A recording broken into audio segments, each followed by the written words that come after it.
Welcome to Save Our Sleep. Tizzie and the Save Our Sleep team believe it's every child's right to receive comfort, a parent's right to demonstrate love, and everyone's right to a full night of sleep. This podcast is not a medical or scientific volume, but a collection of tried and tested solutions and tips based on my many years of experience with babies and young children. Its main purpose is to help parents understand and avoid sleep problems in young babies and toddlers. We'd like to recognise the Wadawurrung people who are the traditional owners of this region, which Tizzie and myself live and are recording today's podcast on. We acknowledge and respect that they have taken care of this land and water and raised children in this nation for over an extraordinary 70,000 years. The Save Our Sleep podcast is dedicated to helping you prevent and solve sleep problems while having some fun along the way. We endeavour to discuss all things family related, starting from pre-conception all the way through to an adult child leaving home and beyond. Some topics may be triggering. If you find this is the case, please reach out to your or your child's health nurse or general practitioner. Welcome to Midweek Craic with Tizzie Hall and KylieAll. And this week's Midweek Craic, we're going to be discussing all things Finger food. Lots of people are really worried about introducing finger foods. And I think it comes down to the fact that people think that they've got this baby and the baby's eating purees, and then all of a sudden they're going to be putting all this food down in front of them, like biscuits and crackers and grapes and bananas and all this, and they're just going to be picking up and eating it. It's not how it works. No. It's not how it works. So I think you have to understand what finger foods are and what it's about and so on. So when you first introduce solids, you introduce some puree, right? Yep. So if you're giving your baby a, carrot puree or apple puree, for finger foods, you can give them grated apple and grated carrots pretty much from straight away. But you can also just peel a carrot and give it to them from the fridge, so it's cold. This is a 5-month-old, and let them just suck it. If they bite a bit off, two things are going to happen. They're not going to bite a bit off because they probably aren't going to have teeth. But if they did manage to bite a little bit off, you're supervising them, but also they might have if it's a tiny bit, it might go down. They might kind of gag and it goes down, or they'll spit it out. Most children spit stuff out. Most children get food in their mouth, finger food, and they spit it out. They put the carrot in, spit it out. Put a bit thing in, spit it out. The first exposure to finger food is giving them a peeled apple or a peeled carrot and allowing them to lick it and touch it and suck it and gnaw it with their gums. They're not actually eating it. Yeah. They don't eat it. They're practicing. KylieAll's, I should put a photo up of KylieAll's. One of KylieAll's very first finger foods was a chip pizza in Italy. Oh, really? Because he'd had a few different purees and stuff, and I knew he probably wasn't going to be an allergies baby. Yeah. And I just let him suck on the pizza. We were all eating pizza because they just suck it. They suck it. And then people say, oh, what about spices and stuff? Like we say don't give them salt and don't give them foods like from the adult foods like with salt and pepper and all this stuff added. But if they're just going to suck it, so if you're eating something that's been cooked in a sauce that's had salt and stuff in it, you can give it to them because they're not going to eat enough to have so much salt in their system that it's an issue. They're only going to lick it and touch it and taste it. Yeah. Does that make sense? Yeah. But feeling the textures and the food is really, really important. What else have you got to add about finger foods? I am wondering, what do you think would be good first finger foods to introduce? Well, as I just said, I think a peeled apple for them to touch and feel and suck, a peeled carrot. But if you're sitting at the table and you're eating pork chops, you can hand a baby, even though we say don't give them lamb until X months, you can still hand a 5-month-old baby a lamb chop and they can suck it. They're not going to bite a bit off and eat it. Sucking it, getting exposed to the taste is fine from really early on. Okay. From as young as 5 months, And what's your... So, one of your recommendations is that they do the savoury puree first until refusal, And then if they eat all that's been offered, we offer them more of that same serve before we move on to the sweets, which is usually pureed fruit. And then same thing, offer till refusal, and then moving on to the finger foods. Yes. What is, and again, I'm posing this question for someone who may be just listening for the first time and not knowing the group. What's your opinion on baby-led weaning? Well, I would think that my approach is a mixture of normal weaning and baby-led weaning because your baby's sitting at the table with you, the baby sees you eating a pork chop, you hand them the pork chop or the lamb chop or whatever, and they can have a bit of a suck on it. The true baby-led weaning, from what I can understand, is where you put all the food down in front of them and they just pick up and eat whatever they like. But we do that as finger food. And I have found that if you look at a parent who's doing baby-led weaning, who's giving their child all the food for them to feed themselves, they will be eating exactly the same amount as if you gave that child a bowl of pureed savoury and a bowl of pureed fruit as a second course, mixed with whatever it's mixed with, and then the finger food. They actually end up eating the same amount. So they're not getting, I believe, baby-led weaning children aren't getting enough food. They're not getting enough food to fill them. Like I just said, they're not going to sit there and eat. If you look at it that way, they're not going to sit there. We said in one of the episodes, a 6-month-old should be eating half a chicken breast, 2 small carrots, 2 potatoes, average potatoes, 2 potatoes, and about 4 or 5 heads of broccoli.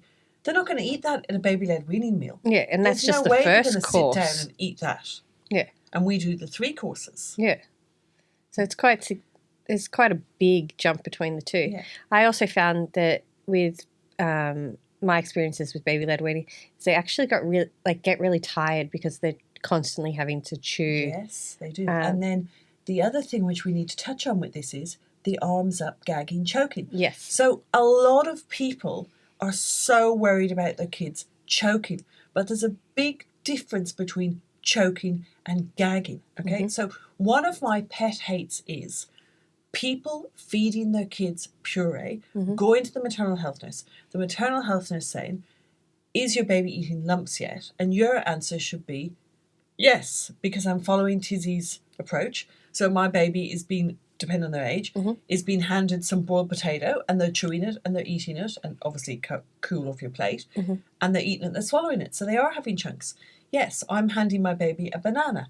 When I'm eating banana, I chop a bit off and I hand it to my baby and they're eating a bit of the banana. Some's going down. Yes, they are eating chunks.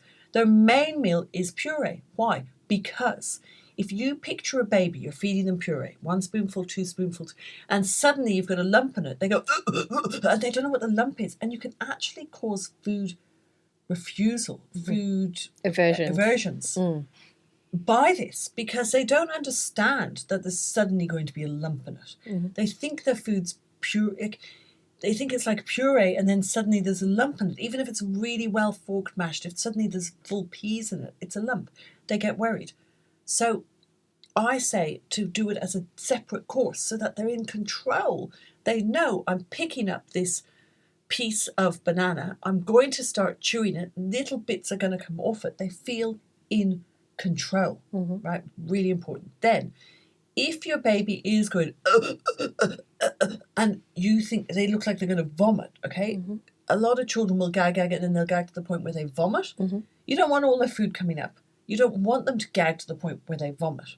So I say go behind them and pull their arms straight up, which now I was taught that by Great Ormond Street Hospital in the UK for children with disabilities, right? Where you take their arms, pull their arms straight up. It moves the position of all of the insides, their wind, their airways, everything. And whenever they're gagging on, it moves. It either comes up or it goes down, right? And it stops them from vomiting. Obviously, if they're choking, that's not going to work, right? But if you get their arms up, I'm not a fan of straps in high chairs. Baby Bjorn's high chair doesn't even have straps because sometimes if they're choking or gagging, you can't get them out when they've got the straps on.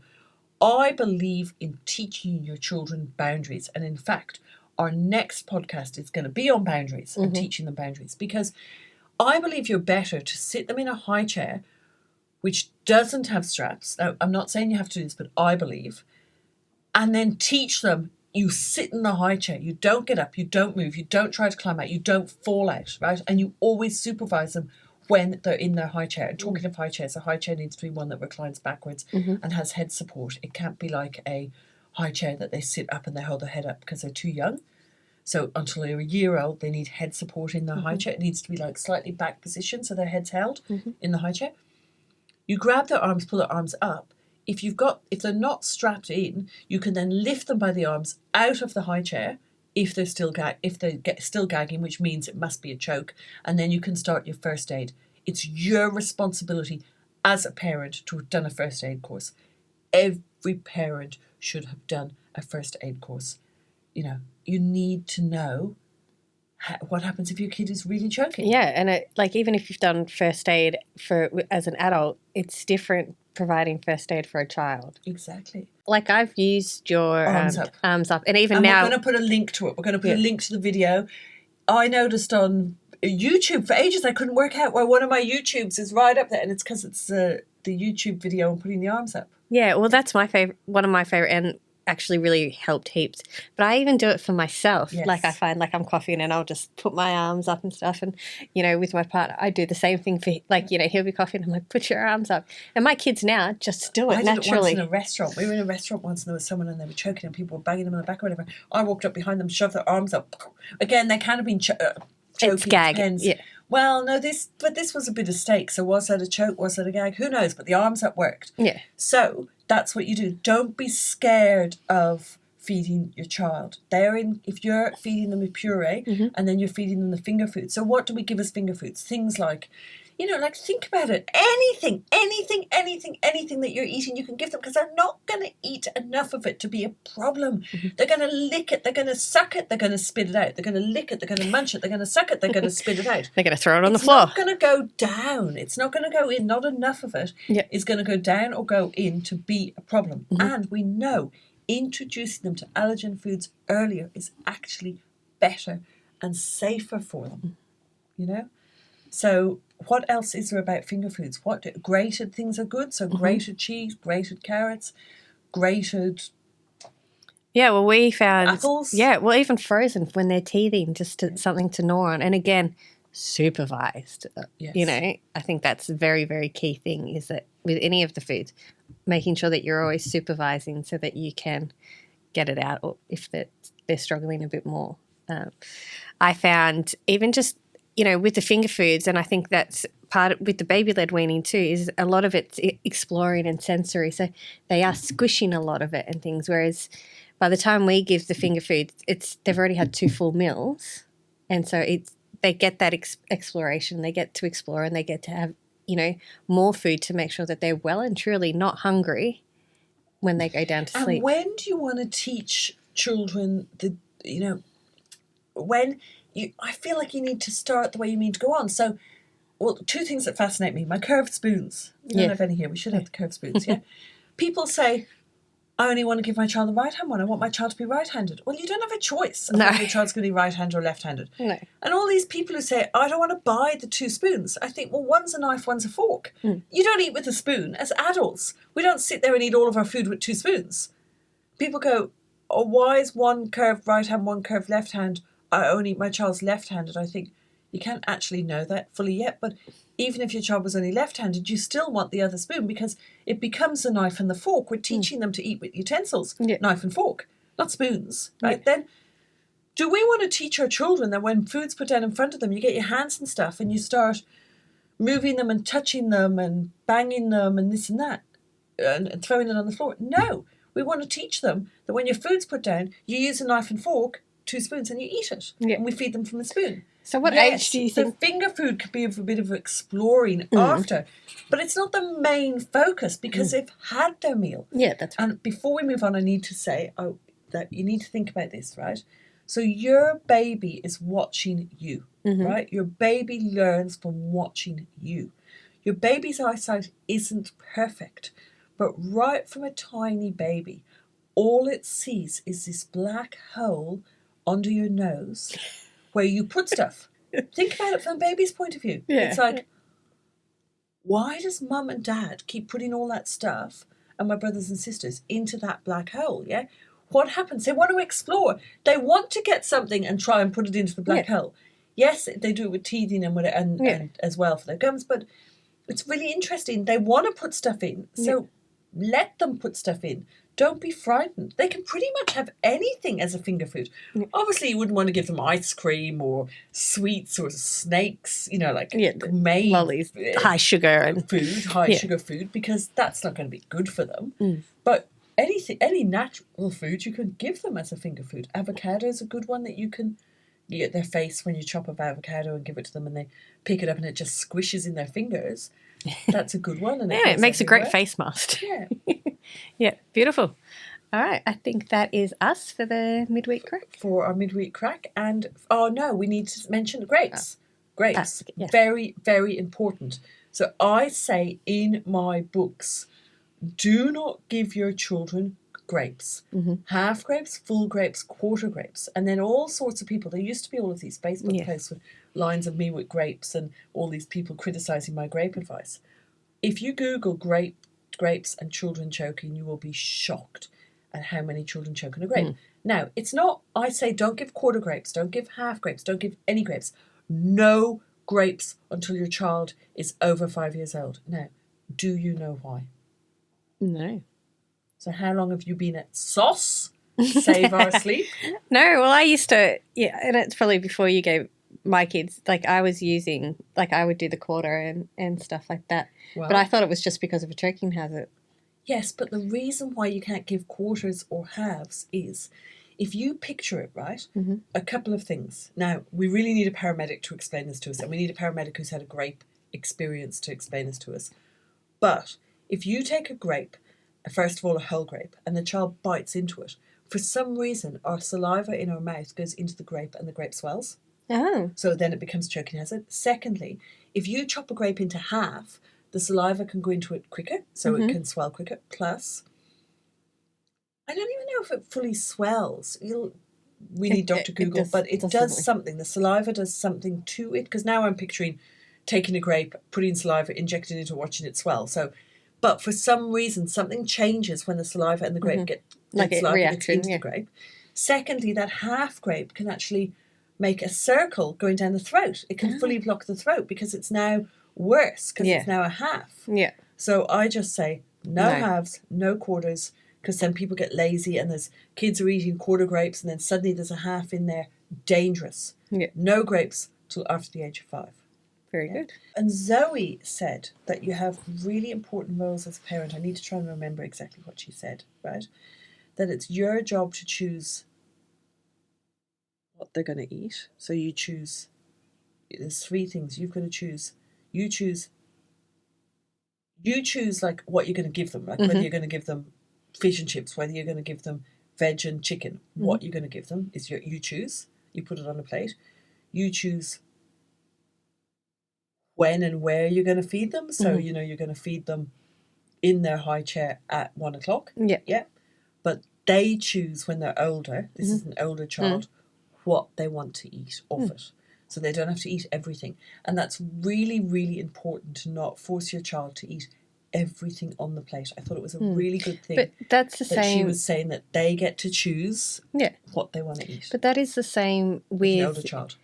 Well, it's even with the purees, because they're feeding to refusal. So we're not force feeding them. Yes. We're following their signs, and when they refuse, we move on to the next thing. So you're making sure that they're fed to full. You're still observing their autonomy to make the decision that, yes, I'm full, and recognising that they are full. So, and the thing I was going to say, which I've now remembered, is raspberries, blowing raspberries. It's always good to have a bit of a chat. It comes back then. A lot of parents get upset with babies blowing raspberries. Because, first of all, the first time they blow raspberries, everyone thinks it's so cute and they laugh, and then the child thinks, I'll do it again because I got lots of attention. And then they keep doing it, and some of the family members make such a big fuss that the baby thinks it's a good thing to do. But you need to act like, if you blow raspberries, you need to change it. So the action is blowing raspberries, and the result is not what they want. So the action is they blow raspberries, the result is you go, okay, mealtime over. Yeah. And then they start to think, Mum thinks that's my sign that mealtime's over. I'm not going to blow raspberries again because meal will end. So it's, a good tip, if the raspberries are happening in your house, make your little one think that you think it's a sign for the meal's over. Well, that's going into our next topic of boundaries. The other thing which is really good is when you're feeding them the puree and then they start, they don't want any more because they kind of go, no, and they're moving their head away, do the finished sign. Yep. Say, oh, Frankie, you're finished. Sign language. And do the finished sign, the sign language of moving your thumb from side to side for finished. And then they start to learn. They do. That means finished. Yep, they do. Yep. So, and you can miss the opportunity of when to start the solids. You've really got to, get in there when they're interested. And the same with the finger foods. If you always feed them puree and you never give them finger foods because you're scared that they're going to choke and gag or that they're going to make a mess, they could get to the point where they won't eat lumps. Just to clarify, what age for finger foods? So I would say to add the finger foods, from 5 months, I said. Okay. Like from early on. Yeah. From as soon as. Yep. Yeah. As part of the meal, I think we say 10 months as the main part of the meal, but start giving it to them off the family table straight away. Okay. As early as you start introducing solids, start letting them have a feel and a suck of finger foods. Awesome. Okay. Right. Thanks, guys. Over and out. Bye. Thanks. Bye. You have been listening to the Save Our Sleep podcast, brought to you by the International Baby Whisperer Proprietary Limited. You will find more information about the Save Our Sleep philosophy, products, support, and how to watch the mini clips that accompany this podcast at saveoursleep.com. You may find the Save Our Sleep social media accounts by searching Tizzie Hall on Instagram, Facebook, or Twitter. Please subscribe to my YouTube channel for all my how-to videos and to watch the podcasts. If you enjoyed the podcast, please rate it and share it with your friends. I would like to thank KylieAll for co-hosting, Fundamental Studios Geelong for their amazing recording studio, Nick Dale at Primer Films for this production, and most of all, you, the listeners. Without you, there would be no reason for this podcast. Please enjoy, stay safe, and Kylie and I will look forward to chatting with you again soon.